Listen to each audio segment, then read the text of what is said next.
सो आज जो हम शुरू करने वाले हैं उस कंसेप्ट का नाम है वर्ब।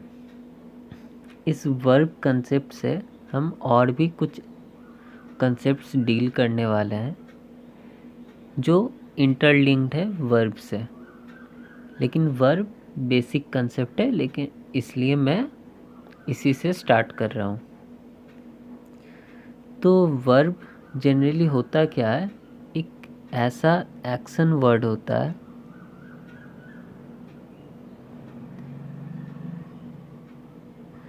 जिसके थ्रू हमें उस एक्शन के स्टेट का पता चलता है, टाइम का पता चलता है और कुछ टाइप ऑफ एक्शन कि वो एक्शन एक्चुअली कैसा है, टाइप ऑफ एक्शन का पता चलता है। स्टेट मतलब क्या है कि सपोज कोई एक्शन वो एक्शन किस स्टेट में है, कोई एक्शन हुआ है या फिर हो रहा है, उसको हम स्टेट कह सकते हैं। जनरली स्टेट 4 तरह की होती है। अच्छा, जैसे हम स्टेट और टाइम का बात कर रहे हैं, स्टेट और टाइम टेंस भी शो करता है। टेंस के थ्रू भी हमें स्टेट और टाइम का पता चलता है। तो वर्ब और टेंस ऑलमोस्ट इंटरलिंक्ड है। तो क्योंकि हम टेंस का बात कर ही रहे हैं तो टेंस को भी थोड़ा समझ ही लेते हैं। टेंस का क्या है, टेंस का काम ही है स्टेट और टाइम को शो करना। स्टेट और टाइम को शो करना। तो स्टेट जो होता है वो जनरली 4 तरह की होती है।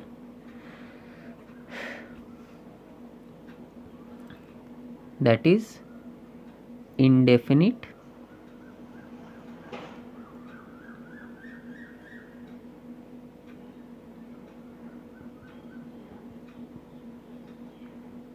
इंडेफिनिट,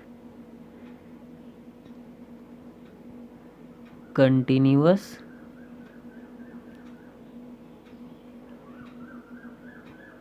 कंटिन्यूअस, परफेक्ट और परफेक्ट कंटिन्यूअस।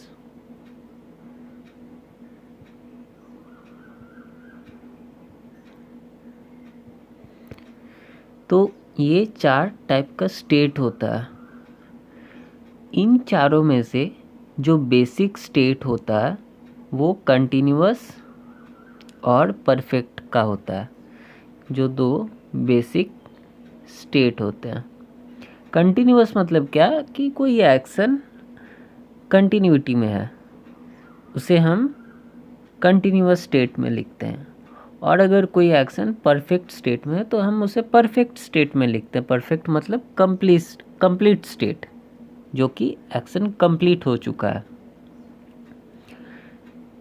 अच्छा, अब जो इन दोनों में नहीं आता है, मतलब नीदर कंप्लीट नॉर इनकम्प्लीट, उसे हम इनडेफिनिट स्टेट में रखते हैं। जो एक्शन कंप्लीट भी नहीं हुआ है और इनकम्प्लीट भी नहीं है, उसे हम इनडेफिनिट स्टेट में रखते हैं। That is indefinite state. लेकिन अगर कोई काम आधा कंप्लीट हुआ है और आधा नहीं हुआ है तो उसे हम परफेक्ट स्टेट में रखते हैं। ये हुआ 4 state of action. State of action इसे ही कहते हैं। क्योंकि हम टेंस को डिस्कस कर रहे थे, स्टेट ऑफ एक्शन को डिस्कस कर चुके हैं हम। अब थोड़ा टाइम को भी डिस्कस करते हैं। टाइम जो होता है वो एक मतलब रिलेटिव टर्म होती है। रिलेटिव मतलब हम क्या कहना चाह रहे हैं, सपोज़ कोई एक्शन हुआ है आज। आज मतलब हम 20, आज अगर हम 2023 में है,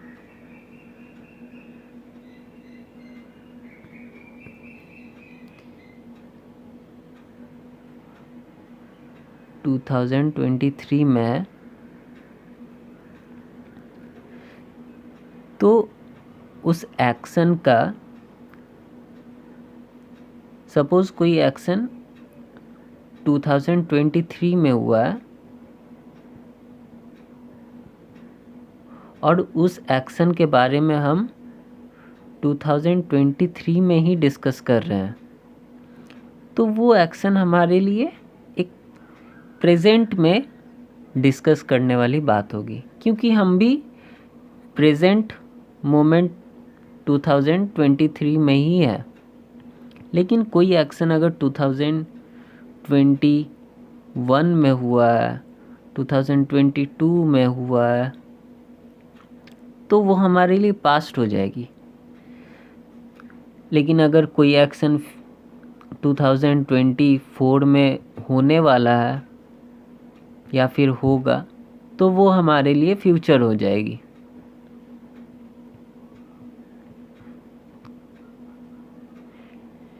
लेकिन जो एक्शन 2023 में हुआ था या फिर हुआ है, उसको अगर हम 2024 में जाके डिस्कस करें, तब वो 2024 के लिए पास्ट हो चुका होगा। तो वो time of reporting is always depend कि हम उस एक्शन के बारे में चर्चा कब कर रहे हैं। टाइम ऑफ रिपोर्टिंग हमारा क्या है उस एक्शन के रेस्पेक्ट पे। तो ये चीज़ बहुत इम्पॉर्टेंट है कि हमारे लिए टाइम ऑफ रिपोर्टिंग क्या है ये जान पाना किसी भी एक्शन के लिए। जैसे एक एग्ज़ाम्पल लेते हैं,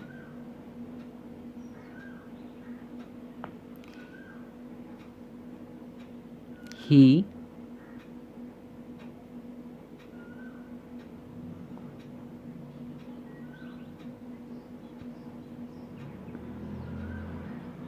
will go there tomorrow।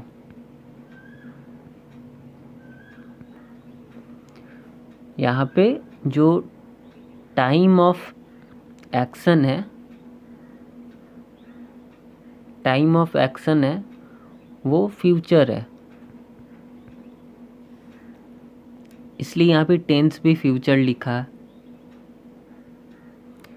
तो ये जो है इसको समझना, टाइम और जो टेंस लिखा हुआ है वो दोनों सेम ही लिखा हुआ है, लेकिन यहाँ पे टाइम ऑफ रिपोर्टिंग जो है वो मेंशन नहीं है, इसलिए time of reporting by default present ही होता है।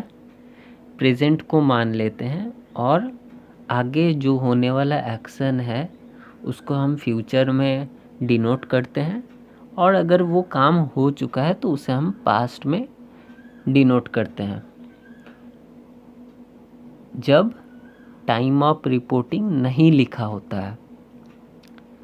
जैसे कि अगर हम एक और एग्जांपल लें,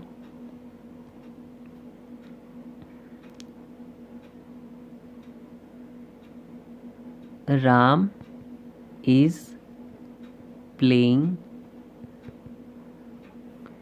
क्रिकेट नाउ। यहाँ पे देखें, इज़ प्लेइंग और नाउ ये एक प्रेजेंट का टाइम को शो कर रहा है, और इज़ प्लेइंग भी प्रेजेंट कॉन्टिन्यूअस है,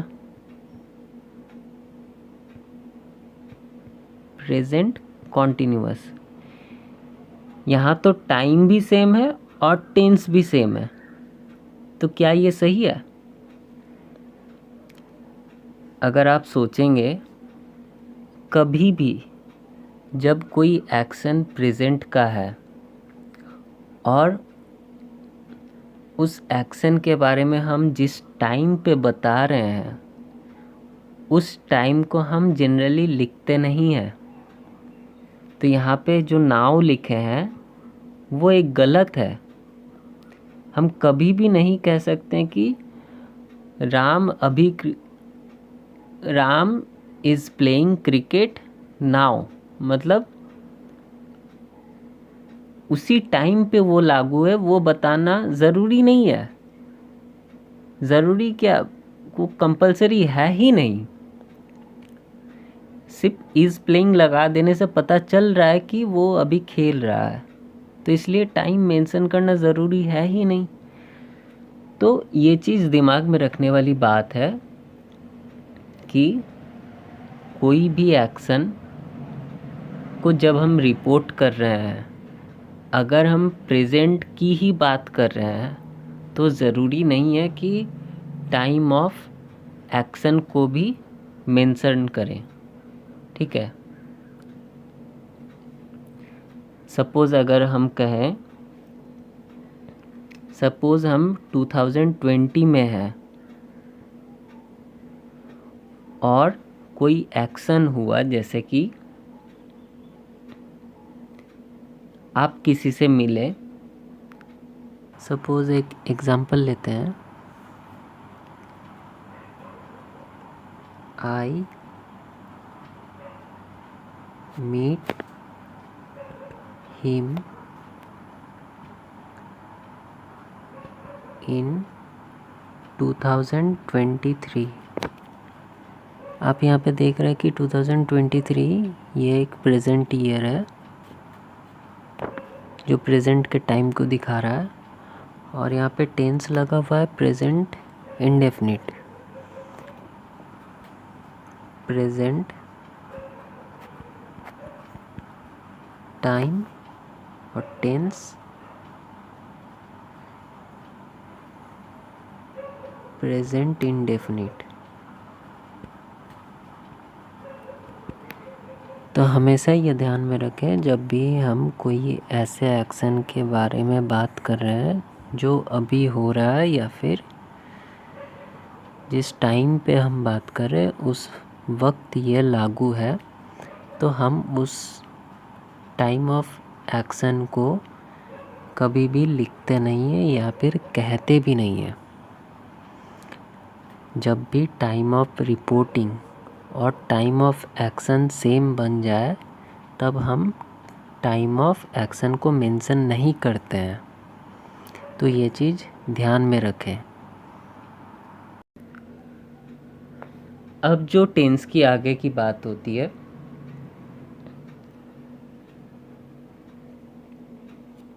टाइम और टेंस। टाइम और टेंस जो होती है वो हमेशा एक जैसा नहीं होता है। जैसे कि अगर हम कहें ही वेंट टू दिल्ली,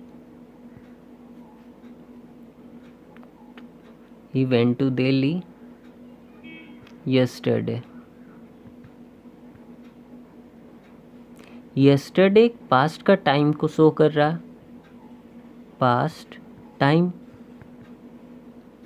और वेंट भी एक पास्ट इंडेफिनिट टेंस है, past indefinite, that is V2 form. तो यहाँ भी टेंस भी पास्ट का है और टाइम भी पास्ट का है, दोनों सेम है। लेकिन ऐसा हमेशा होगा, ऐसा कोई ज़रूरी नहीं है कि टाइम और टेंस जो है दोनों सेम ही हो। टाइम और टेंस दोनों अलग अलग भी हो सकते हैं। तो इसको और एक एग्जाम्पल के थ्रू अगर हम समझें, जैसे ही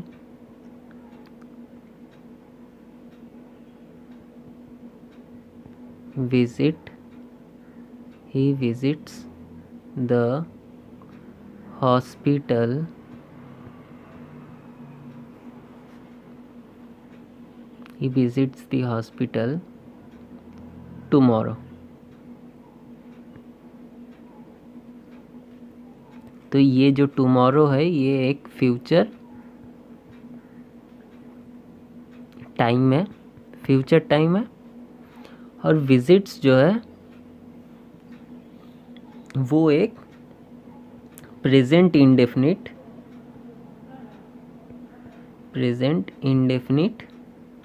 टेंस है। यहाँ पे टेंस अलग है प्रेजेंट का और टाइम अलग है फ्यूचर का। तो हमेशा ज़रूरी नहीं है टेंस और जो टाइम है दोनों सेम ही हो, दोनों अलग अलग भी हो सकते हैं। ठीक है। एक और बात जो हमें याद दिमाग में रखना है कि यहाँ पे जो लगाया गया है कि प्रेजेंट इंडेफिनिट टेंस है और टाइम है फ्यूचर का, ये ऐसे एक्शन को शो कर रहा है जो प्री प्लान्ड हो। ये जो प्रेजेंट इंडेफिनिट टेंस को लगाया गया है और टाइम फ्यूचर का है, ये एक प्री प्लान्ड एक्शन है जिसके लिए हम प्रेजेंट इंडेफिनिट का यूज़ करते हैं कोई फ्यूचर एक्शन को शो करने के लिए। तो बात ये भी है। तो इन सब चीज़ों को हमें दिमाग में रखना पड़ेगा। एक और चीज़ जो दिमाग में रखना पड़ेगा कि बहुत लोग क्या करते हैं कि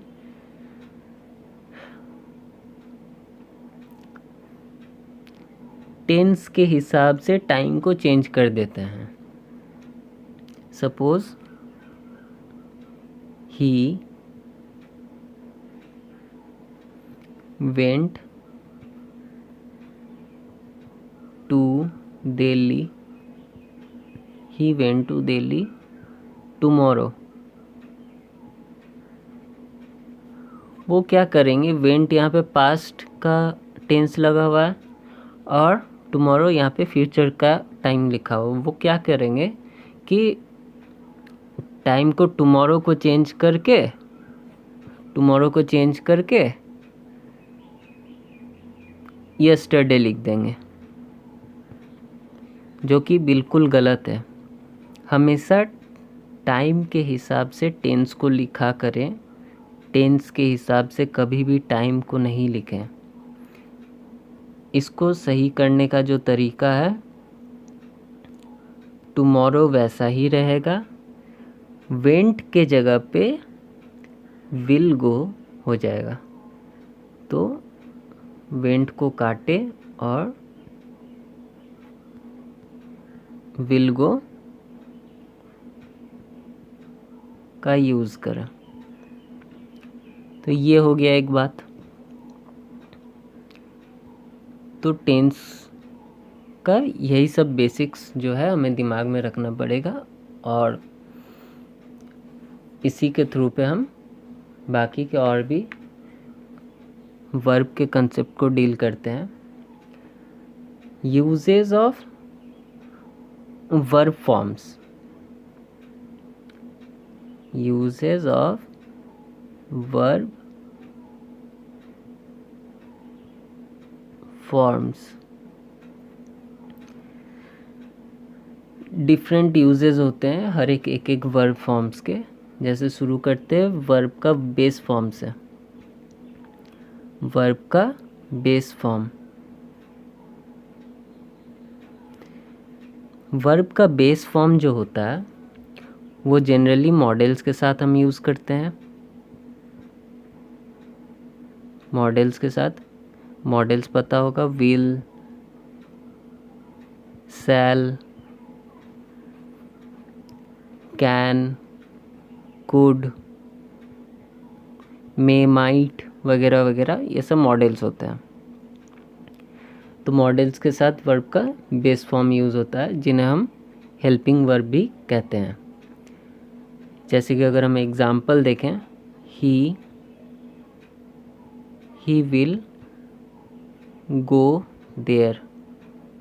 विल जो है मॉडल है और गो वर्ब का बेस फॉर्म है। He can read this book. अगर एक और एग्जाम्पल ले, he can read this book. Can यहाँ पे मॉडल है, रीड वर्ब का बेस फॉर्म है। तो ये हुआ वर्ब का बेस फॉर्म का फर्स्ट यूज़। सेकंड यूज़ क्या है, वर्ब का बेस फॉर्म जो है वो डू की फॉर्म्स के साथ भी आती है। Do, does, did. Do, does, did के साथ भी वर्ब की बेस फॉर्म आती है। जैसे कि एग्जाम्पल लेते हैं, Ram does not go to school. Does यहाँ पे डू की फॉर्म हुई और गो यहाँ पे वर्ब का बेस फॉर्म हुआ। नॉट एडवर्ब ऑफ नेगेशन हुआ, वो बाद में डिस्कस करेंगे एडवर्ब में। तो डू, डज, डिड के साथ भी गो की बेस फॉर्म आती है, वर्ब की बेस फॉर्म आती है। नेक्स्ट जो है वो हुआ आपका वर्ब का फर्स्ट फॉर्म। वर्ब का फर्स्ट फॉर्म जो होता है वो वर्ब के बेस फॉर्म के साथ एस या फिर ई एस लगा के हम यूज़ करते हैं। वर्ब के बेस फॉर्म के साथ एस या फिर ई एस लगा के यूज़ किया जाता है। इसका क्या होता है कि इसे हम प्रेजेंट टेंस में थर्ड पर्सन सिंगुलर सब्जेक्ट के साथ यूज़ करते हैं। थर्ड पर्सन अगर हम कहें कि थर्ड पर्सन क्या होता है, पहले तो हमें ये जान लेना पड़ेगा कि फर्स्ट पर्सन क्या होता है। फर्स्ट पर्सन होता है I we, that is speaker. Second person क्या होता है,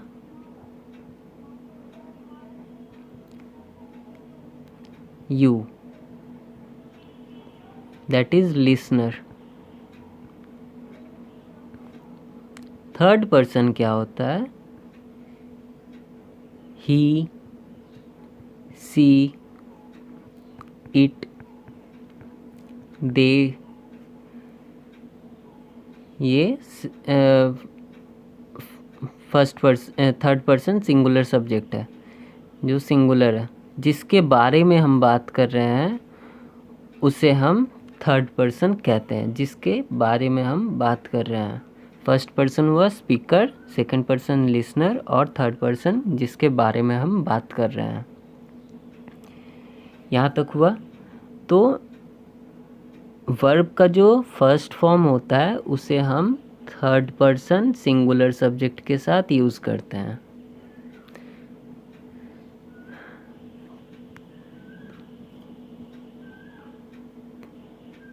third person singular subject.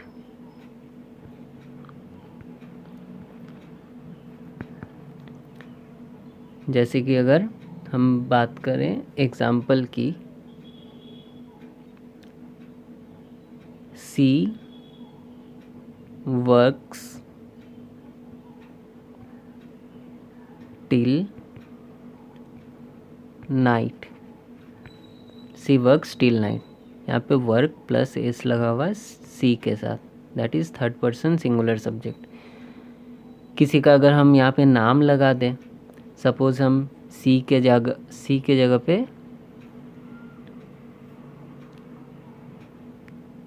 Neha लगा दे तो ये भी थर्ड पर्सन ही हुआ और सिंगुलर सब्जेक्ट।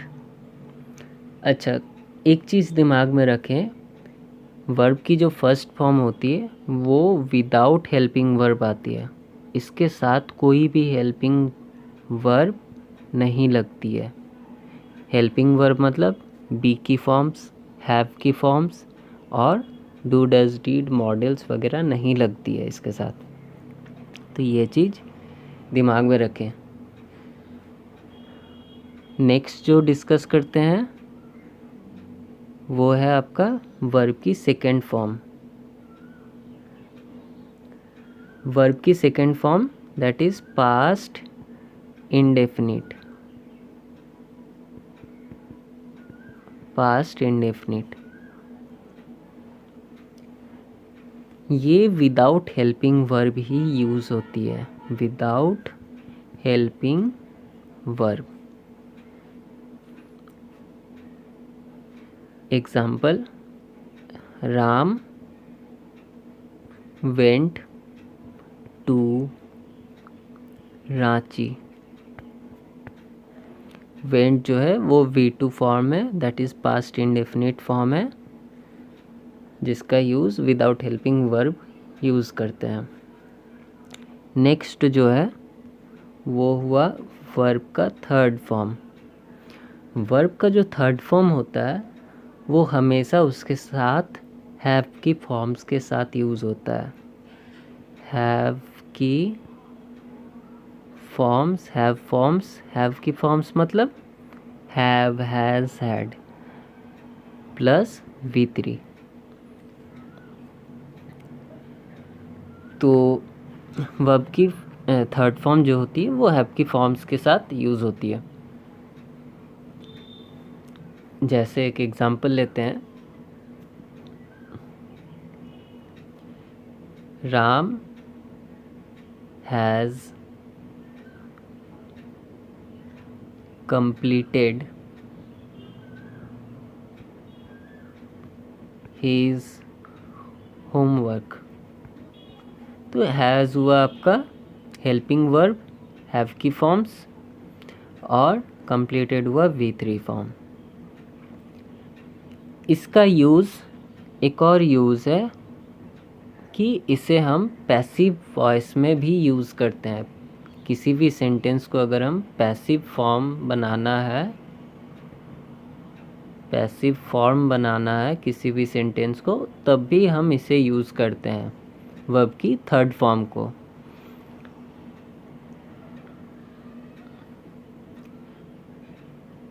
कैसे यूज़ करते हैं? बी की फॉर्म्स प्लस V3।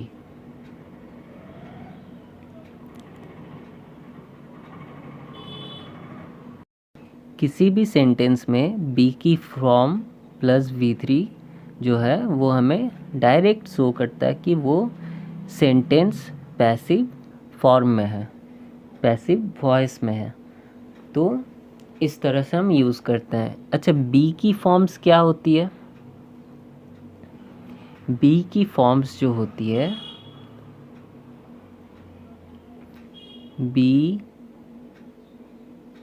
बी की जो फॉर्म्स होती है इसको क्लियर कर देते हैं।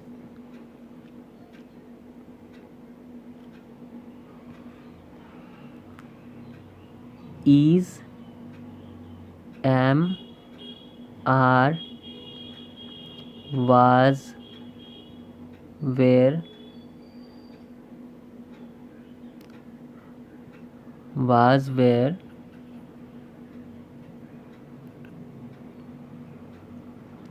Been, being, be. ये हो गई आपकी बी की फॉर्म्स। इज, एम, आर जो है वो प्रेजेंट टेंस का पैसिव बनाते वक्त हम यूज़ करते हैं। इज, एम, आर जो है वो प्रेजेंट टेंस का पैसिव बनाते वक्त यूज़ करते हैं। Present tense passive. Was were जो है वो पास्ट टेंस का पैसिव बनाते वक्त यूज़ करते हैं। बीन जो है वो परफेक्ट टेंस का पैसिव बनाते वक्त यूज़ करते हैं। बीइंग जो है वो कंटिन्यूअस टेंस का पैसिव बनाते वक्त यूज़ करते हैं। और बी जो है वो मॉडल वर्ब का पैसिव बनाते वक्त यूज़ करते हैं। इसके साथ जब हम इन बी की फॉर्म्स के साथ हम जब V3 लगा के यूज़ करते हैं तब उसे हम पैसिव वॉइस या फिर किसी सेंटेंस को पैसिव फॉर्म में है कह सकते हैं। इन सब के साथ प्लस V3 फॉर्म लगा के जब हम यूज़ करते हैं तब हम कहते हैं कि कोई सेंटेंस पैसिव फॉर्म में है या फिर कोई वर्ब पैसिव फॉर्म में है। अब वर्ब की फोर्थ फॉर्म। वर्ब की फोर्थ फॉर्म जो होती है वो कंटिन्यूअस फॉर्म होती है, कंटिन्यूटी को शो करती है। तो वर्ब की फोर्थ फॉर्म को हम जनरली बी की फॉर्म्स के साथ यूज़ करते हैं हेल्पिंग वर्ब बना के। तो ये एक उसका फीचर हुआ कि वो हमेशा विथ हेल्पिंग वर्ब ही आती है, दैट इज़ बी की फॉर्म्स के साथ। जैसे he is doing his homework. तो इज़ जो हुआ वो बी की फॉर्म हुई और कंटिन्यूअस फॉर्म हुआ डू का, डू प्लस ING। तो इसे हम वर्ब की फोर्थ फॉर्म कहते हैं। अब जो हम डिस्कस करने वाले हैं वो वॉइस। वॉइस जो होता है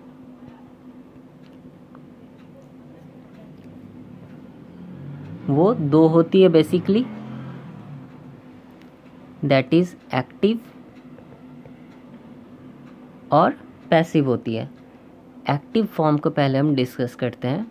एक्टिव फॉर्म में क्या होता है कि सब्जेक्ट जो होता है, सब्जेक्ट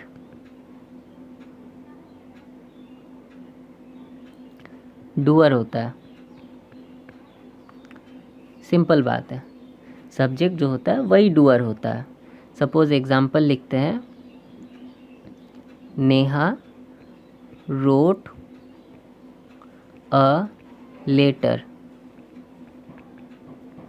यहाँ पे रोट वर्ब का जो डूअर है वो नेहा है, नेहा ही सब्जेक्ट है, नेहा ही सब्जेक्ट है और नेहा ही डूअर भी है। इस रोट वर्ब के लिए जो डूअर है वो नेहा ही है और नेहा ही इस सेंटेंस में सब्जेक्ट भी है। लेटर हो गया ऑब्जेक्ट। तो एक्टिव वॉइस में हमेशा सब्जेक्ट ही डूअर होता है, इसलिए हम इसे एक्टिव फॉर्म कहते हैं। दूसरी बात, तो फिर पैसिव किसे कहते हैं? जैसे कि हमने पहले ही पढ़ा कि पैसिव वॉइस को पहचानने के लिए हमारे पास डायरेक्ट टेक्निक होता है कि बी की फॉर्म प्लस V3। बी की फॉर्म प्लस V3 को जैसे ही हम देखते हैं तो पहले ही हमारे दिमाग में आनी चाहिए कि क्या ये सेंटेंस पैसिव में है। दूसरी बात,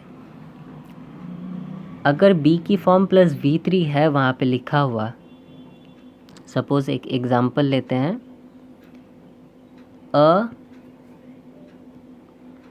letter was written by Neha. यहाँ पे वाज जो है बी की फॉर्म है और रिटन जो है वो V3 फॉर्म है।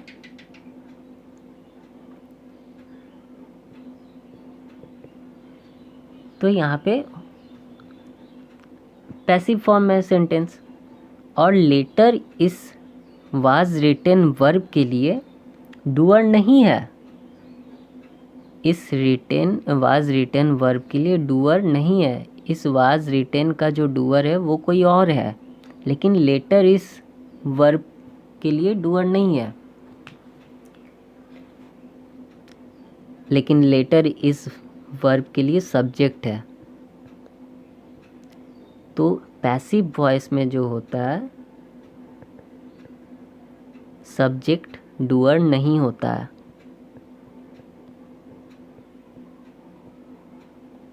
या तो ये रिसीवर हो सकता है लेकिन डूअर नहीं हो सकता है। इस वर्ब का जो डूअर है वो एक्चुअली नेहा है, जो इस प्रीपोजिशन के बाद लिखा गया है। इस वाज रिटन का जो डूअर है वो नेहा है, जो इस प्रीपोजिशन का ऑब्जेक्ट है, लेकिन इस वर्ब का ऑब्जेक्ट नहीं है। हमेशा दिमाग में रखें कि पैसिव वॉइस में कभी भी वर्ब का ऑब्जेक्ट नहीं होता है। पैसिव वॉइस में कभी भी वर्ब का ऑब्जेक्ट नहीं होता है, हमेशा प्रीपोजिशन का ऑब्जेक्ट होता है। नेहा जो है इस प्रीपोजिशन का ऑब्जेक्ट है, वर्ब का ऑब्जेक्ट नहीं है। लेकिन एक्टिव वॉइस में क्या था, नेहा रोट ए लेटर में रोट वर्ब का ऑब्जेक्ट था लेटर। एक्टिव वॉइस में जो हम लिखे थे नेहा रोट अ लेटर, इस वर्ब के लिए यहाँ पे ऑब्जेक्ट लिखा हुआ था लेटर। यहाँ पे रोट वर्ब का ऑब्जेक्ट था लेटर। लेकिन पैसिव वॉइस में वाज रिटन के लिए नेहा ऑब्जेक्ट नहीं है, वो प्रीपोजिशन का ऑब्जेक्ट है। तो हमेशा दिमाग में रखें कि पैसिव वॉइस में ऑब्जेक्ट जो होता है वो प्रीपोजिशन का होता है, वर्ब का ऑब्जेक्ट नहीं होता है कभी भी। तो ये सब बेसिक बातें हैं जो हमें सीखनी पड़ेगी, जो आगे जाके एडवांस में भी और सिक्वेंशियली इस चीज़ को हम आगे बढ़ाएंगे, एडवांस में भी जो चीज़ हमें हेल्प करेगी। तो आज के लिए इतना ही, बस इस वीडियो को एंड करते हैं।